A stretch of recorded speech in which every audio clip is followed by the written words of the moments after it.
Teruk lah air karatnya. Baru-baru servis pun. Jadi pula cair. Aku rasa dia tak tembak tapi bagi dia lah lebih 100. Ada bunyi kat sini.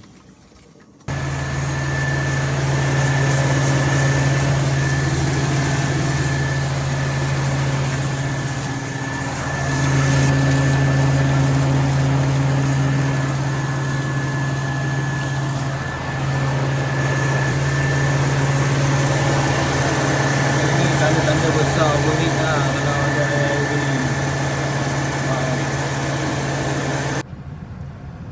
Sekarang tengah running Aku running dengan aircon full. Tak berjalan. Tak berjalan ni, tak berjalan. Tapi tengah monitor lagi lah, tengok macam mana.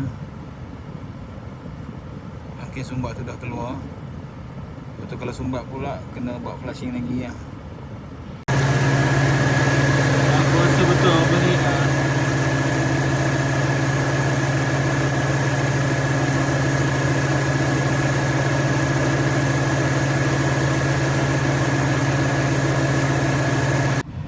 lama juga aku monitor ni. Tak naik-naik pun pula dah. Entahlah. Dia air dah tukar. Air dah berjalan, dah change kan. Daripada radiator masuk dalam, daripada dalam keluar, nampak dia dah drop. Ni aku dah running. Tak tinggi, tak rendah. Wah, 45 weh. Boleh buat apa lah. Dah running tinggi kat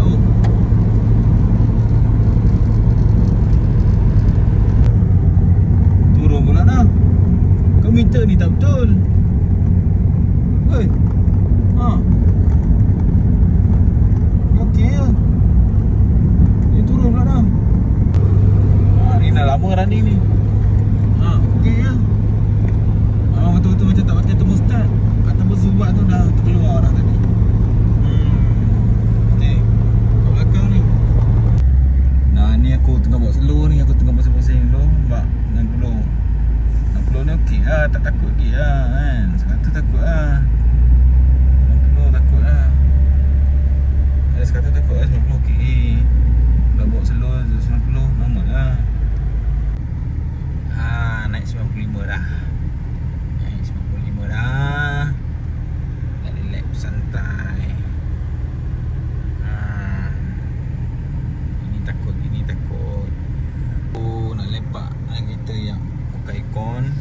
Tengok 5 minit macam mana. Dia pergi 100 kata. Kalau pergi 100